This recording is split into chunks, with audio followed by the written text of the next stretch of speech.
दीदी मी नीट करून देतो. आता उद्या मी माझ्या शिक्षकांना काय दाखवू?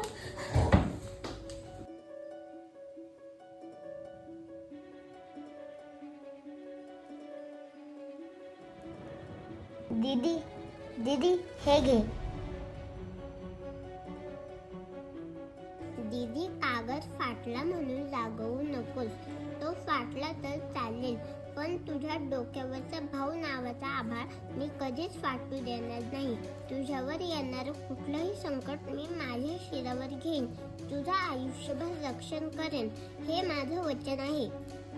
या भाऊबीजेसाठी माझ्याकडून तुला ही चवाणी आहे. सॉरी दीदी.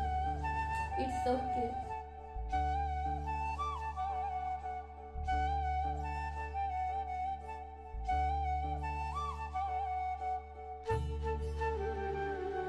मित्रांनो, या वर्षीची पण भाऊबीज तुम्ही असेच तुमच्या भावंडांसोबत आनंदाने साजरी करा. बाकी काय, हॅपी दिवाळी. हॅपी दिवाळी.